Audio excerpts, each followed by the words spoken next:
Alan Nyers here for Seconds Out at the Crolla vs Burns press conference with Eddie Hearn. Now, how does this fight stack up against the biggest fight cards of the year? You know, you've got a few cards coming up. There's a lot of cards coming up worldwide. How's this stack going into the final year? I think this is one of the fights I'm looking forward to the most. I think it's a fight the public are looking forward to the most. It's been a long time coming. This fight's been talked about super featherweight, you know, at lightweight. Obviously, then Ricky went to light welterweight. He's back at where he wants to be now. I think at lightweight. A lot of people were worried about the weight. I was one of them, but he's made it absolutely fine. Looks great, feels strong.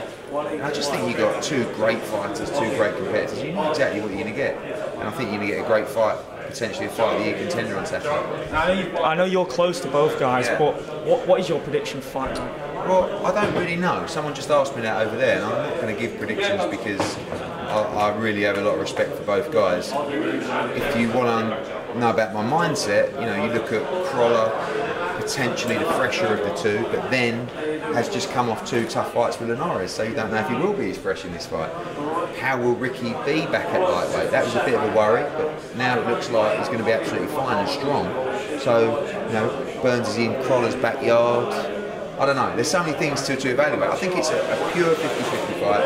I do think it will go 12 rounds. I think it will be frantic. I think it will be a hell of a fight. And, you know, all you can do is give him the opportunity and let the best man win. Do you think it's one of those fights where, if it does live up to expectations, where it is a 12-round war, do you think the stock of both fighters goes up and there isn't a real loser in the fight if it is that scenario? Yeah, I don't think, although, you know, people talk about careers on the line and world title opportunities on the line, I don't really think there can be a loser in the fight because they've all won in life, haven't they? And, you know, they've given the public what they want time and time again. Trust me when I say both fighters were given the opportunity to take, you know, little comeback fights, intercontinental fights on the Monaco card, on the Joshua card. So, you know, this is what they wanted. They wanted the big fights. They wanted the big occasions. And they're excited. You know, both fighters are genuinely excited for Saturday night. So I don't think there's going to be any losers. The winner, I think, will go on and challenge for a world title. But, you know, all you can ever do in this sport is take the fights you believe you can win, you know, and the fights that the fans want. Sometimes if you lose, it's not the end of the world. You know, we've seen it. You know, Luke Campbell just losing to Linares, his stocks trebled through that fight. So losing is not always the end of the world. It's how you come back. And, you know, these, like I said, these two are winners in life.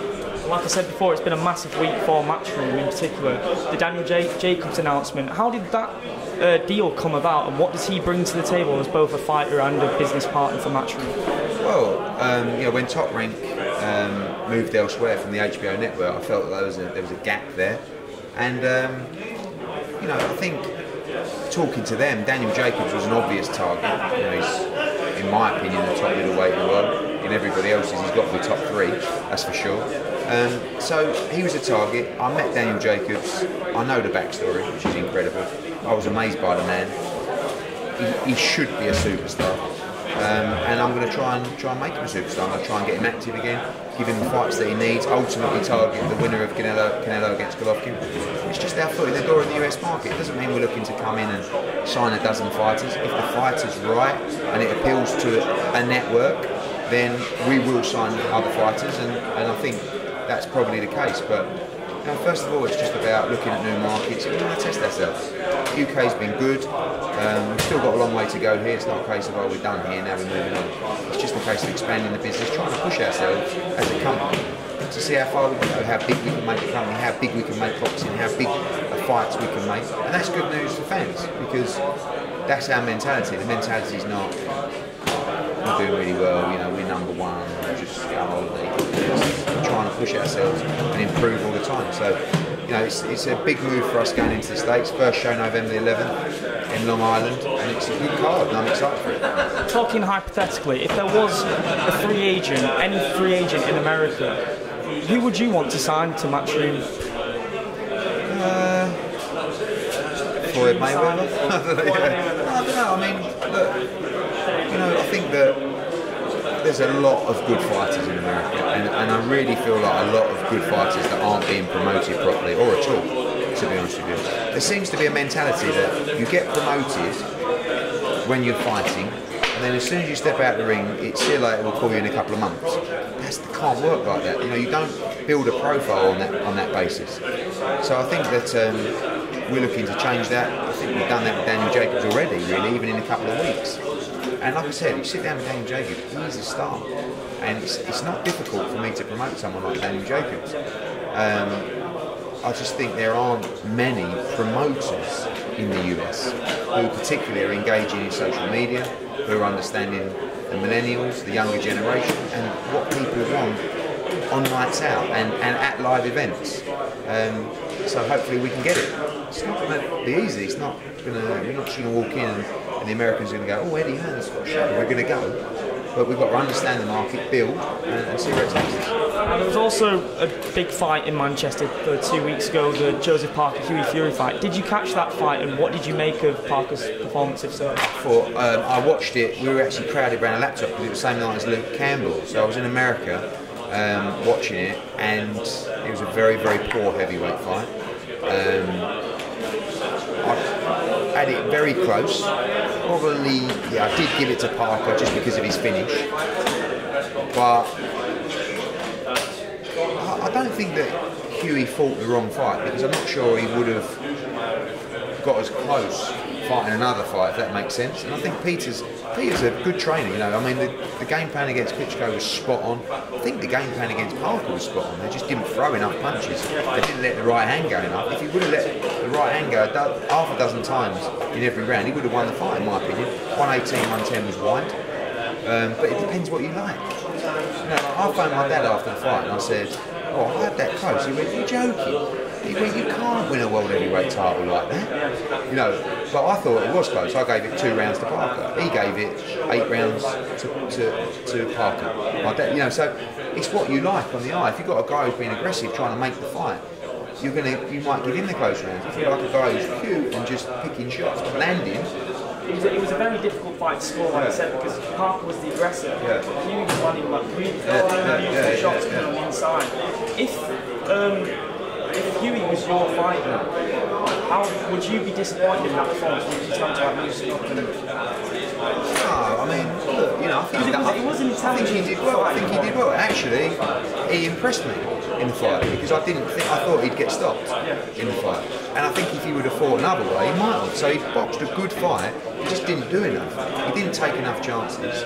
But you know, coming off that fight, the problem is when you box that way and don't win, you've got to deal with the fact that he was a stinker. Do you know what I mean? When it comes off, it's hard. It is maybe. Because, I mean, it's a bit like Tyson against Klitschko. It's a masterclass. It was so boring. Do you know what I mean? So like, I know people, I mean, talk about casual fans who'll go, that was the worst. I mean, it's terrible. Give me AJ any day, going in, bang, bang. What AJ does might not be sometimes the smartest thing. Like what Tyson did was super smart, but it was boring. So it's the entertainment business. And what Hughie done was also smart, but very, very boring. So, you know, but I believe Hughie can compete at a top level after that performance in the division, I do. You know, but obviously he's going to have to engage his style a little bit more to make people tune in and have a commercial value. Do you think it's more difficult now to promote Joseph Parker as a viable opponent to Joshua coming off that performance? Very difficult. I mean, I think he's, you know, it was a very poor performance from Joseph Parker. It was a very poor performance from Joseph Parker against Cajano. It was a poor performance against Andy Ruiz. And you start looking at the good performances and saying, well, actually, is he any good? You know what I mean? I think he is, but we're not seeing it. So now people think Joshua against Parker is a mismatch. I don't necessarily agree, by the way. I think, you know, stylistically, it's a good fight, and he's got a belt. So, but you know, we were looking at the Bellew fight for Parker, but that fight, like I said, the value diminished because of the Hughie Fury performance, and because he's back-to-back poor performances, or back-to-back poor performances. So, yeah, I mean, of course, it was a great night for Joseph Parker.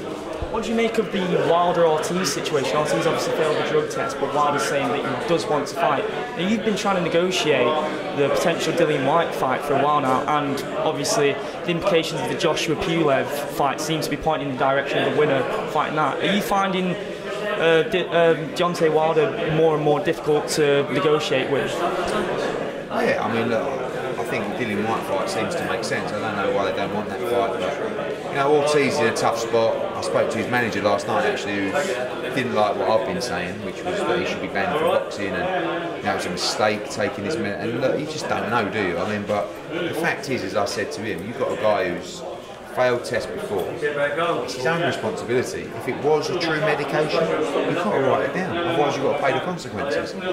So it's a tough spot for Ortiz. I think Wilder's now going to fight Stavern. We'd like Dillian Whyte to fight Brazil. It just makes perfect sense. So we'll see what happens. Now, just finally before I let you go, obviously the Bellew Haye press conference was yesterday. Were you surprised at how reserved and because they were relatively respectful to each other? Were you surprised by that? And do you think that the trash talk from the first fight doesn't necessarily need to happen now because it makes it more intriguing that they have gained each other's respect? Possibly, but people seem to think that everything's always put on. So like when we did the press conference, oh, watch how they're going to now pretend they hate each other again. They don't like each other, I promise you that. But they've boxed, they've got each other's respect. They're not going to pretend like and start playing roles. The first fight was real, and this is real. It will heat up. They don't like each other, but they're not going to do what they did last time because they know it's a real fight. Well, Haye knows it's a real fight. This fight, the first fight was always going to be a good fight, but people didn't believe it. People thought, oh, it's a freak show, Bellew's all mouth, he's going to get ironed out in 3 rounds. Now, you look at this fight and think, this is a great fight. This is actually, in my opinion, one of the top fights in the heavyweight division.